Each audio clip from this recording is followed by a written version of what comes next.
Thank you, and welcome to this session about using ALGO for GitHub. This is a 90-minute session split in two. The other half is about introducing flexible Power App solutions for Business Central, and they'll also be using a little bit of ALGO in that session. So that's the reason why these sessions are combined, and that's the reason why we are starting.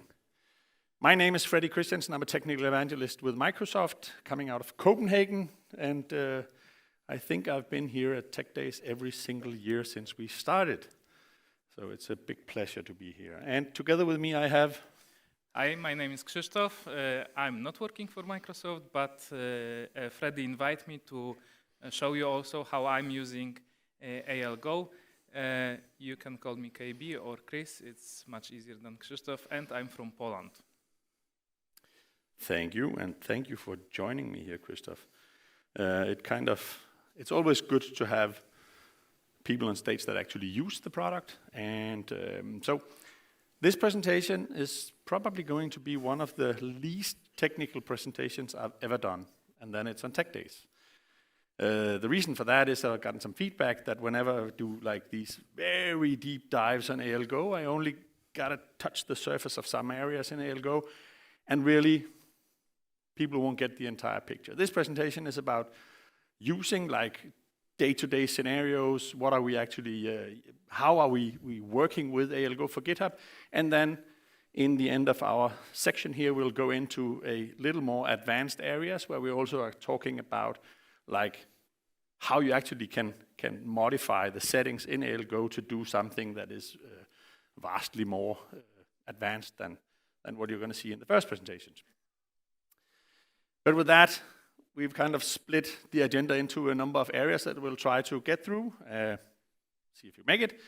But save time getting started is all about how we get started, improve collaboration, fix bugs, and so on and so forth. Let's just go into those things. Save time getting started. How do you get started with DevOps? How do you get started with ALGO for GitHub?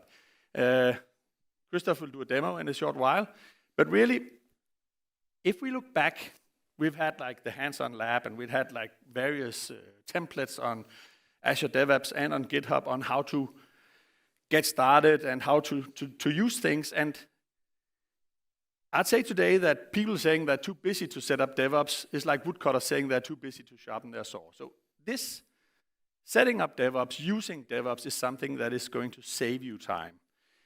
Initially, there is a learning curve. Going back to how we did things in the hands-on lab, there is a big maintenance cost in that as well. But using ALGO for GitHub is really extremely easy to get started, and maintenance is almost zero. And the people I'm talking about, or talking to, using ALGO for GitHub, says that the best thing about this is that they don't need to modify YAML files. They don't need to like mangle with PowerShell scripts and all of these things anymore. They just use a tool now. And the goal is that ALGO for GitHub will support 100% of the functionality needed by 90% of the partners. Well, doesn't mean that 90% of the partners needs to go to this. There are options on Azure DevOps as well, Cosmo Alpaca and ALOps being some of those, which are also excellent solutions. And if you are on Azure DevOps, we would recommend you to look at these two solutions. The reasons for GitHub, well, I don't know how many times you've heard the word GitHub at Tech Days this year. In the keynote, ALGO for GitHub was even mentioned a million times. But GitHub, like every single session, everything is about GitHub, GitHub, GitHub, and so on and so forth. And there's so much happening on GitHub, like so many innovations coming every single week. There's something being released on GitHub that we can take advantage of. And we'll try to do that, and we'll try to pick up on all of these things. And a lot of these things will just work out of the box. We don't need to do anything because we have a tool that works in GitHub. With that, let's do the first demo, and Krzysztof. Yeah. So, where I start with ALGO on Google. I never remember the aka.ms, probably there is some, but where I'm starting is just going to ALGO for GitHub and to the repository. If you will go a little scroll down, you will see two repositories. One is for PTEs, so pertinent extensions, and the second one is for app source. They are different because the apps development is also different. So let's go today and go to PTE. Oh, you can see this is the template which you can use. So let me just go to my repository and let's create a new one. And I will just choose that template. You can also do it from the repository. Yesterday with Jesper, we were showing the app for the system app example. So let's create one.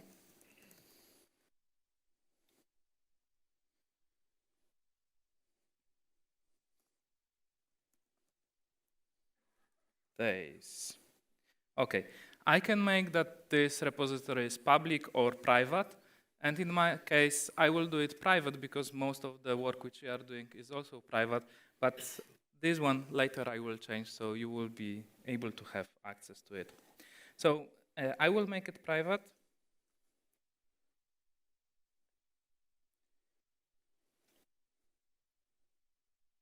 And as you can see, it's generating me the repository already with some of the code and with some actions.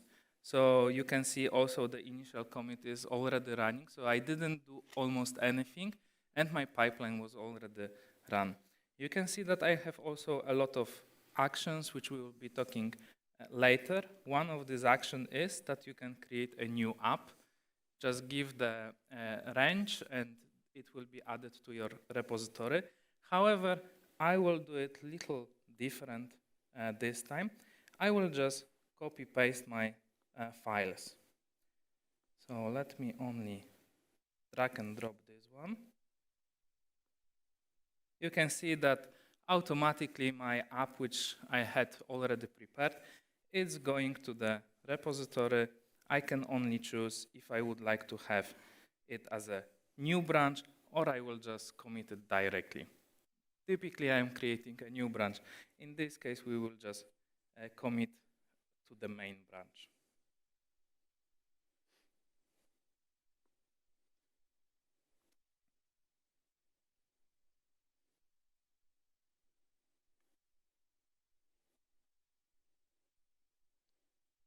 All right. You also can see that now, after the upload, my pipeline also was triggered, and now my app is building and checking if everything is okay with that. We will come back to it later because it will just take some time.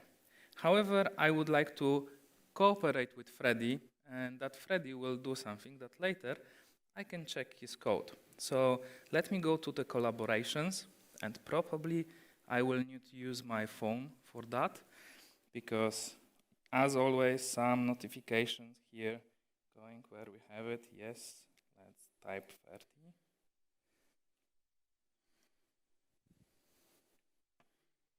Okay, and let's add people. Freddy. DK. Yes, I think it's you, right? Looks like it. Okay, so you have been invited, and that's all what I needed to give access. I also would like to say that I have a lot of my own customers, and I really need to start very quickly with the apps which I'm doing for them. But I don't want to do it everything from the Visual Studio Code. So this is how simply is set for me a new customer and give them also access to the code. Pretty much. Very cool. Thank you. And I think that's the wrong one. Oh, I'm wait. number 3, I think. Oh, sorry. Right. Yep. So,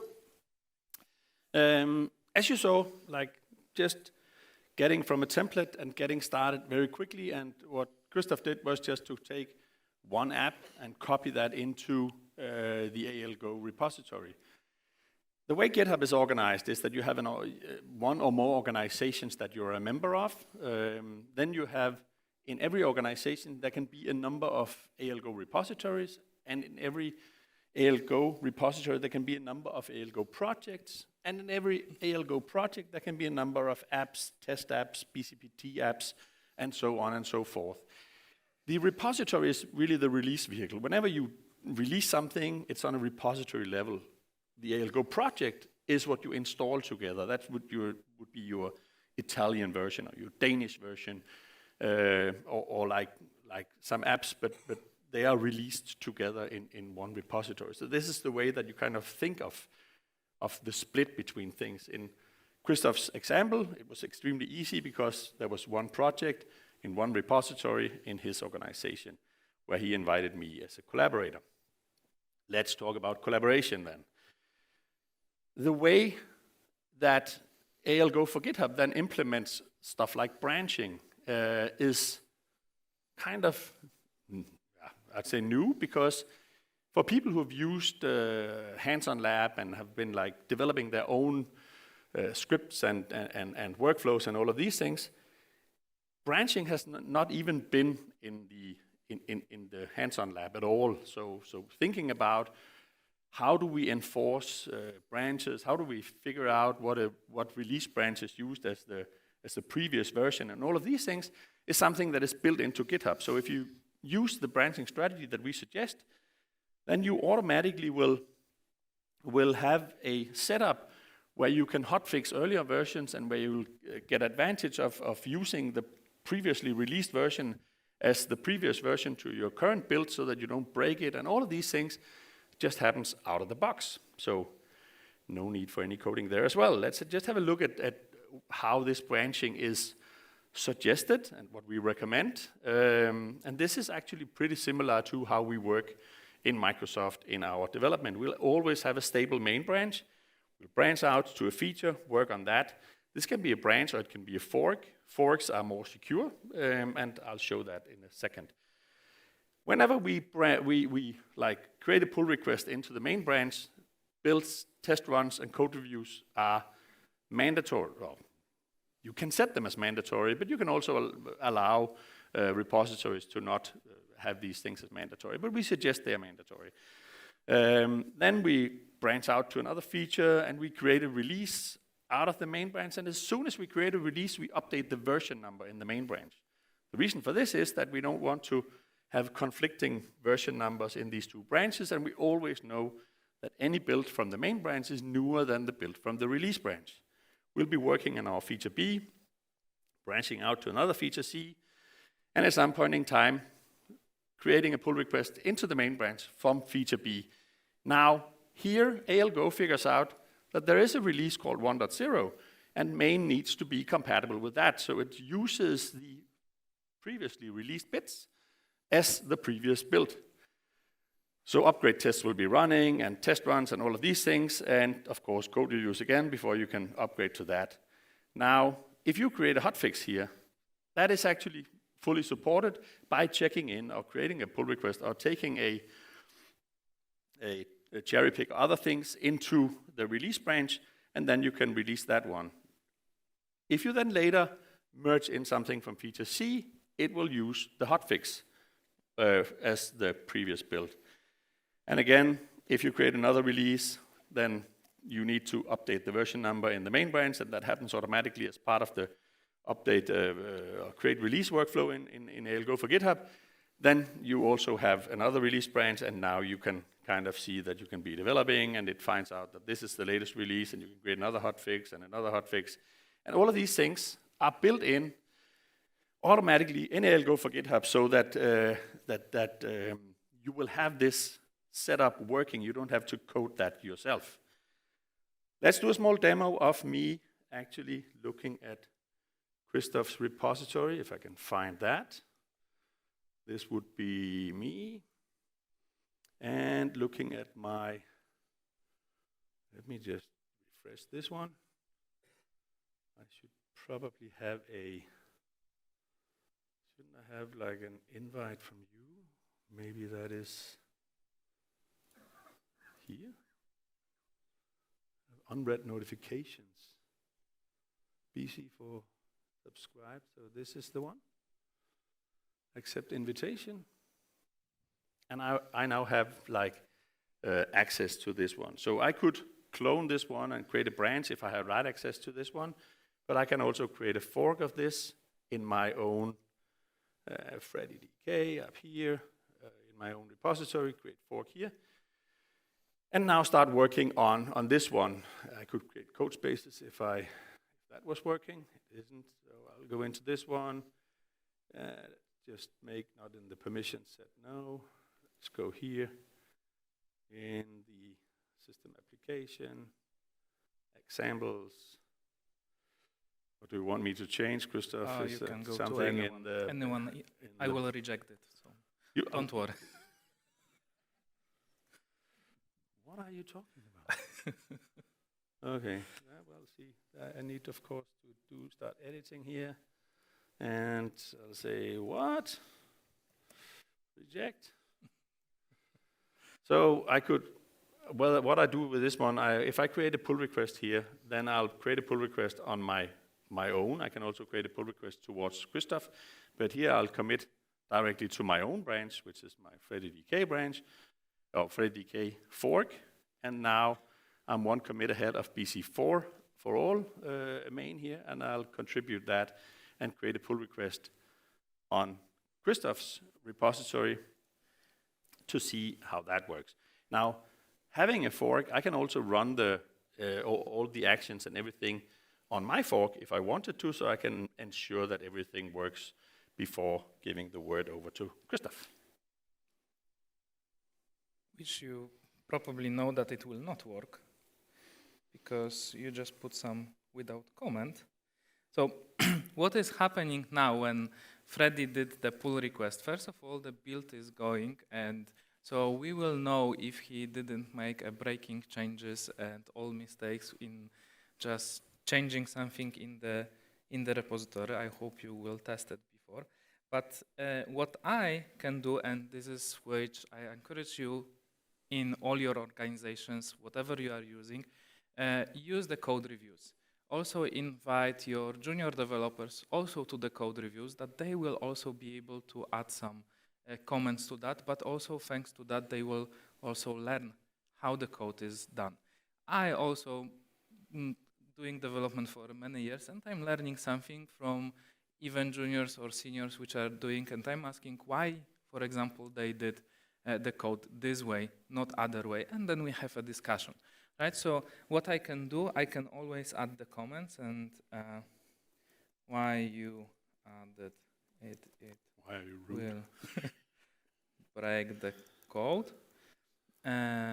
So I can just start review, and I can just add as many comments as I like, as I want, and later I can just finish the review and say I request the changes. So I will not approve this one. Of course, in normal life, I would approve my developers' code if it would be good, and we always have that process. So we mostly never do the pull or pushes to the main.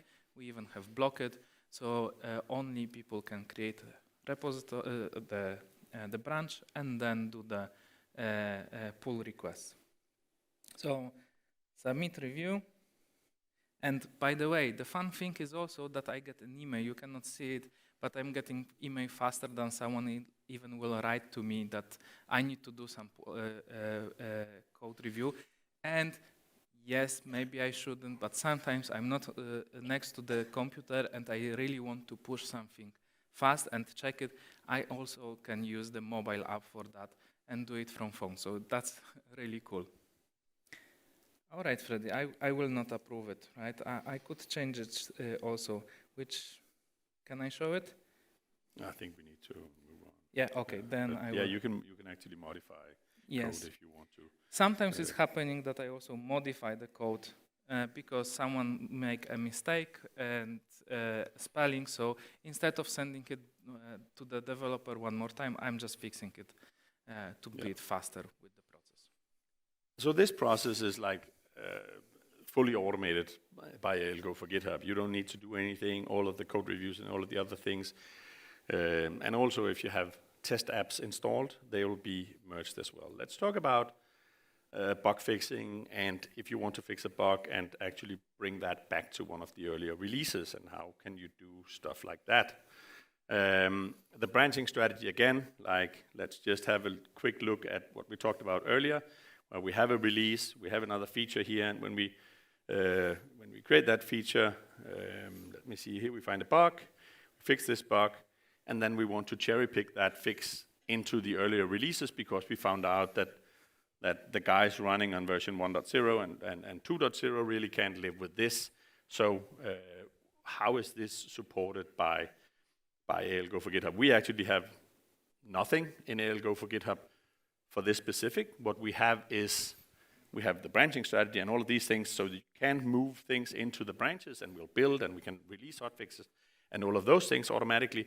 But the cherry picking, we leave that to GitHub tools, and instead of actually fixing bugs and other things, I'll just go directly to a sample that I have. What I use for this is GitHub Desktop. It's one of the tools that have been out there for quite some time now, where you clone things and you have things on your repo here, and this is just a repository called repo1 where I have some check-ins here. Actually, Dimitri created this one in April. With a small change, this is in the main branch, and I can shift to my release branch here and see what's there. It's a different one, and I want to move this check-in to my release branch, and using GitHub Desktop, you just take this one and move it here, and it will create a commit for me. Now, I can continue here, I can do a lot of other things here, and I can always roll back, but moving things between branches in GitHub Desktop is fairly easy.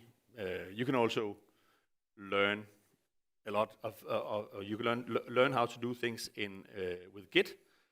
I never learned that, so GitHub Desktop have worked for me the times where I had the need to do these things. Releasing a hotfix from a repository is just like releasing let me find that one, this one, is by running one of the actions here saying create release, and when you run that action you specify what version and the name of the release, the tag, and so on and so forth, and when you run this workflow it will create the release, and you can do that on a release branch by selecting your release branch here. So, going back to the presentation and talking about quality. Now, up until 2018, it was actually not possible for people to run automated tests with NAV.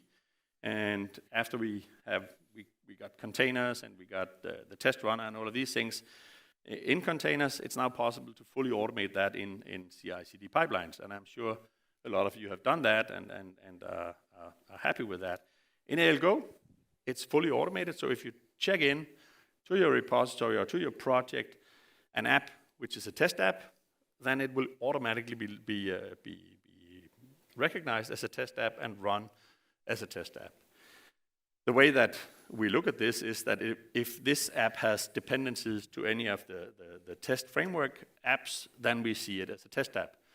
If you have a test app that doesn't have dependencies to those, then you need to manually put that into the test folder setting in the ALGO settings, then we'll still see it as a test app. So you can do both.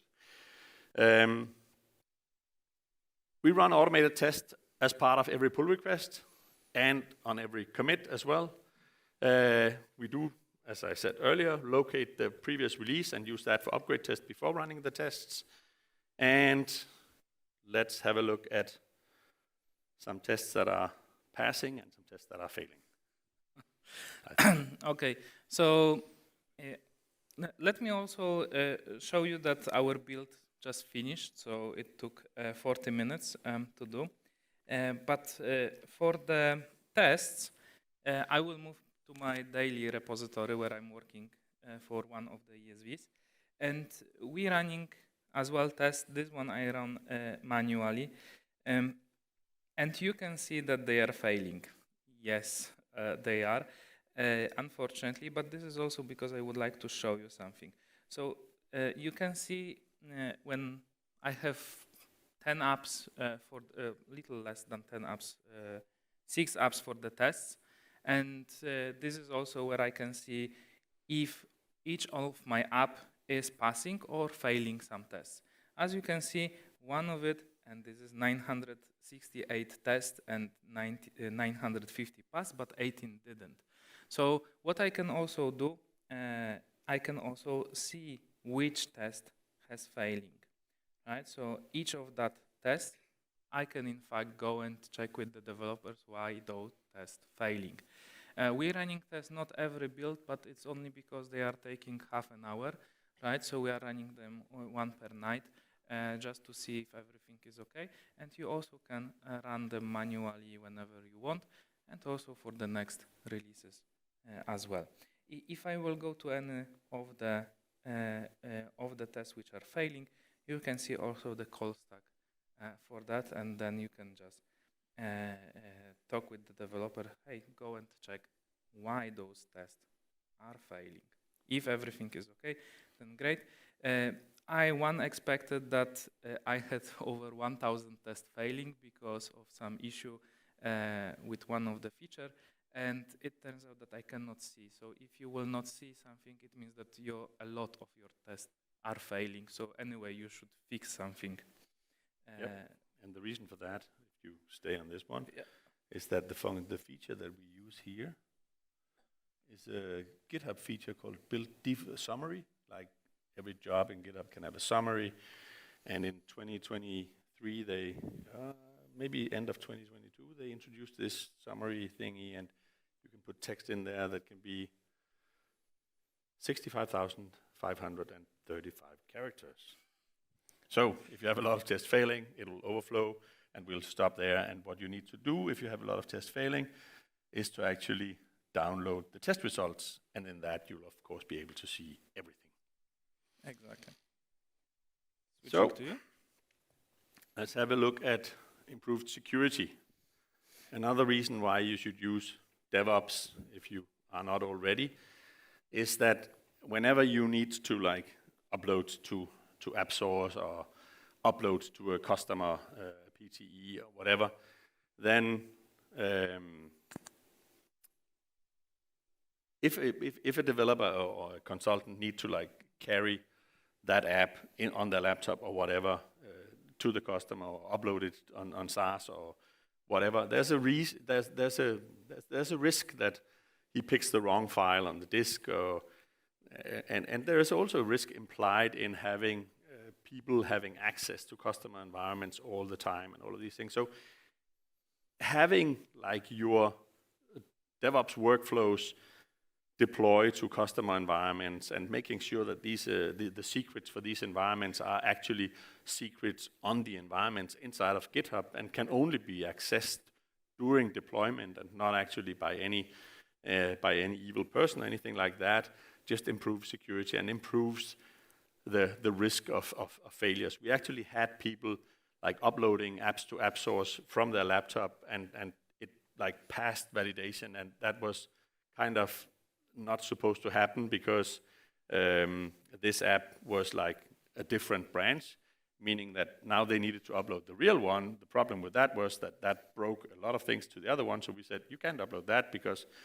you have all of these things, but they're not supposed to be there. And yeah, then we have to have support and go in manually and remove these apps and all of these things just because somebody was uploading something wrongly to that one. So what we suggest is that run continuous deployment to a QA environment and make automated deployment to production environments. So today it's not possible to set up continuous deployment to production environments. We will make that switch so that it's possible to say that this production environment you always need, if it passes all our tests and everything, then let's do it. But this is really to avoid silly mistakes and not having the latest source or whatever when you build stuff and upload stuff. So, do you have a small demo on that? Yes. So every time when we are doing the build, we would like to push or install the changes also on our QA environment. We have one sandbox, which is where we do the test. And to be honest, I didn't need to do a lot to set it up that it will work. I just needed to go to the environment, create and QA environment, but I could create more environments, and just put 2 secrets. One is the authentication and also the environment name. So if you have multiple sandboxes to which you would like to install the apps, that's also possible. And it's very quickly to set up. Let me go back here. So every time when we're doing the build, in fact, 10 apps are automatically deployed to the QA environment where the testers can test, and we also can check if we didn't break it before, with the previous release. As you can see, it doesn't take a lot of time.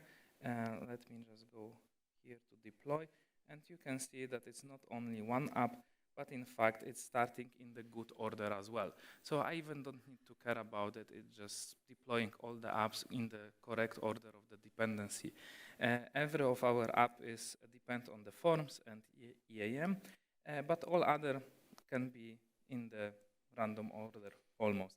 But you can see that most of it is like 10 apps installed in 5 minutes, and I don't need to do anything with that. So pretty much that's all. Maybe I also will say one comment about manual deployment, because sometimes we don't have access to environment, but we're doing the app.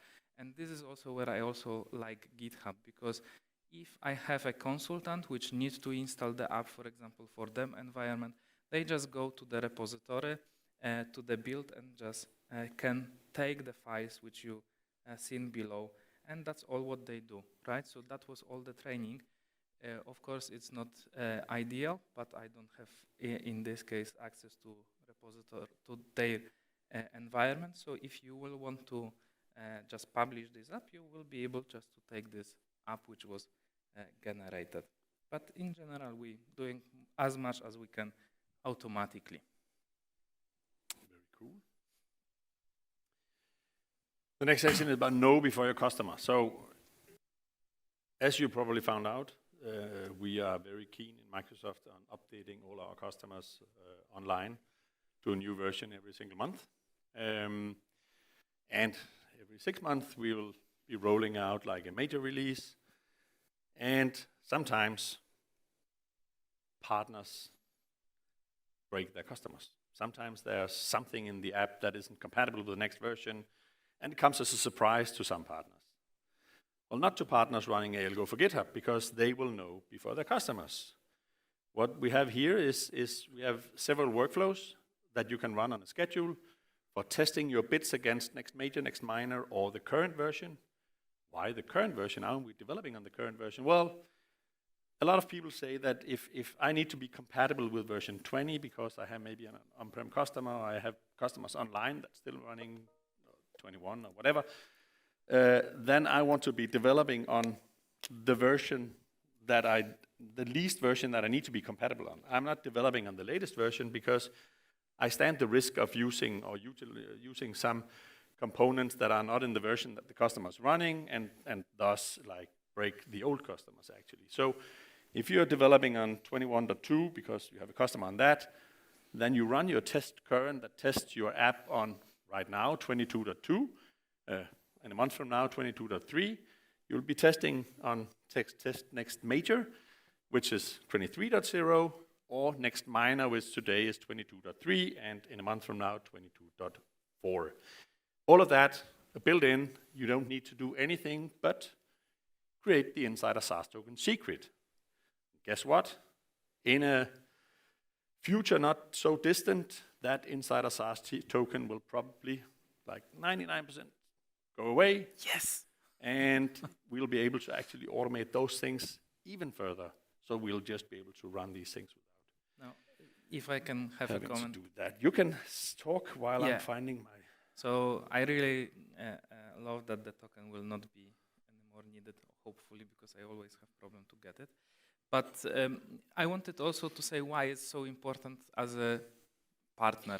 First of all, for your own apps which you have on App Stores, I think I don't need to explain that you can plan also the work. But when you have PTEs, customers already paid for those PTEs, but maybe they will be break in the future, right? So you also can plan that work. like there is few warnings. I don't know if you know, like language, I think code unit, the name is wrong and it says that it's a warning. So it's like easy to show your customer, this is the places where we need to fix the warnings, and we can plan it next month or something, right? This is nice also that they can also have access to those warnings as well. Yep. And here you see, this is a repository. I rarely do any changes to this repo, but I will get a warning if someday, like, Business Central breaks me. And probably that's going to happen very soon, because if I look at test current here, I have some warnings that something will turn into an error in the future. So sometime in the future, when these things are not only deprecated, but actually removed, my test next major, which runs once weekly, will start failing. And I will know that I have 6 months now to get that bug fixed or to get that feature uptaken or whatever, but I will always know before. And I actually don't think there's been any change to this repo for the last month or so, but it still runs these workflows on a schedule to make sure that there's nothing wrong. And this one actually also updates the ALGO system files, which is a good segue into explaining what that is. Now, as you could see, Krzysztof took a copy of a template and started out like developing on that one. But what happens when we do changes? What happens if you have 150 repositories with 150 apps in them and so forth, and you figure out that a lot of things have happened to ALGO since you started? How do you update that? Well, there's a workflow for that. That's called Update ALGO System Files. This workflow is kind of like Windows Update. You can run it on a schedule, and then you'll always have the latest version of ALGO, or you can run it manually and update as you see fit. So whenever you run a CI/CD workflow, it will tell you that this check for updates will check whether there are new updates. So your CI/CD will tell you that there's updates for your ALGO system files, and then you can run them. Of course, that's not going to happen if you're running them on a schedule. So let's go through this advanced scenarios. I'm going to talk a little bit about a few little more advanced scenarios, because I only have 7 minutes and 45 seconds left. And Anders is sitting there like anxious to get up here and talk to you guys. So project dependencies. We all know that you don't create a number of apps which doesn't depend on anything else. There's always dependencies to other things, unless it's a very simple app. Let's talk about project dependencies first. Project dependencies, by using a setting called use project dependencies, ALGO changes character to, instead of having like a workflow where you see initialization, build, deploy, and post, then you'll see stuff like this. This is a repository where you have a common project, a miscellaneous project, a W1 project, and then Italy and a Danish one. And of course, the Italian and Danish one have a dependency on W1, but have a dependency on common and miscellaneous. So if you look at this, how that works, look at the CI/CD workflow here, it actually starts by building W1, the miscellaneous and common projects first in this one. And I don't actually think you can see the names in there, but then you build the W1, and then you build the Italy and the Danish one over here. And after that, it then deploys things. So just by using one setting, like ALGO changes character into becoming a multi-step build engine here that you else would have to do a lot of development to get working yourself. PowerPoint slide, what's this? The other one that you can use for this is something called GitHub packages. GitHub packages is NuGet packages on GitHub that is included in your organization. So for internal dependency resolution, you can just create a secret called GitHub packages auth context with an auth context that has access to actually deploy GitHub packages. Then all projects in that organization, if it's an org secret, if it's a project secret, it's for that project, or repository, sorry about that. we'll actually start deploying packages to GitHub Packages. As you can see here, this is a repository, app 1, that are like publishing these packages. There are 3 apps in this one, and these packages are then available for the app 2 to find. The app 2 will now be looking for those and publishing itself, and if we look into app 2's CI/CD pipeline, find the run pipeline. If we can click once more, run pipeline, find the resolving dependencies, we will see that this one figures out that it needs some dependencies, and it should find them somewhere. Did I find them? Here they are. GitHub Core downloads this one from NuGet packages from GitHub Packages. There they are. So that's as easy as it is to get like dependency resolution running to all your internal ones. Now, the immediate question would be, what do we do about NuGet packages from other people? Well, we are thinking about that as future investments. So I have a few things here that I want to talk about. The things we are working on for the future. Translation is one of them. The current thinking there is that right now we are talking to a number of partners on how they are doing translations and figuring out how we can like make something generic work that fits most partners. Probably it's going to be a few translation strategies that we support so that people can support whatever scenarios they have. For NuGet packages, current thinking is that we want, for all app source apps, there'll be available symbols for all app source apps will be available in a NuGet feed so that builds will actually be working. Runtime packages will, at some point in time, be available from a NuGet feed for partners who opt in. ALGO for GitHub will automatically trust the app source NuGet server so that you don't have to set anything up. If you want to like get NuGet packages from other partners, you need to trust these things. So I don't have any promises, I don't have any dates for this. This is the current thinking, what we want to support, so that building becomes, and testing and all of these things becomes easy to do. Another thing we're working on is performance. Building cannot be performed enough. So what we are looking at today is that a CI/CD workflow looks like this. There's an initialize, a build, and a deliver. We talked about that already. We're changing that into, not this one, but this is the multi-project one, where it like builds things in order. Right now, these things can actually run on Linux. They are pretty fast. These things are pretty slow because they require a Windows container in order to build and in order to run.